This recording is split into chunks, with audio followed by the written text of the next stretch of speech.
2016 nung dumating ako sa lugar na to.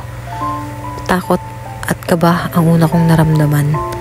May mga haka-haka kasi na dati itong mental hospital at rehabilitation center.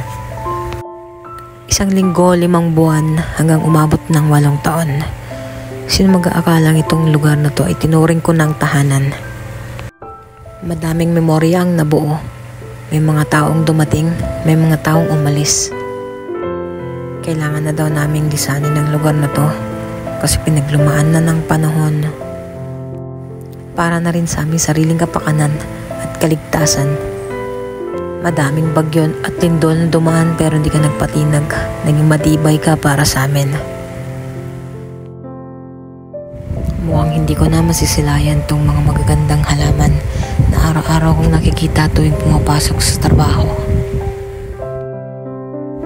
Pati na rin tong mga alaga naming hayop na mapaglaro at malalambing.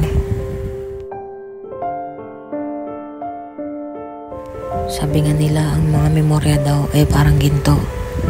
Siguro nga totoo. Dahil kung saan man ako mapadpad, lahat ng memoryang iyon na ay dadalhin ko.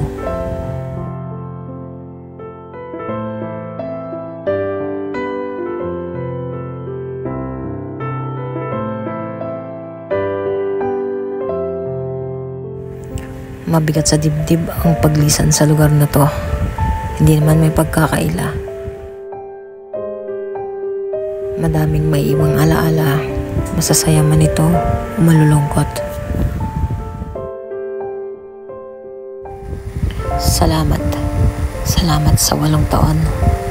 Salamat sa walang humpay na saya at mga alaala.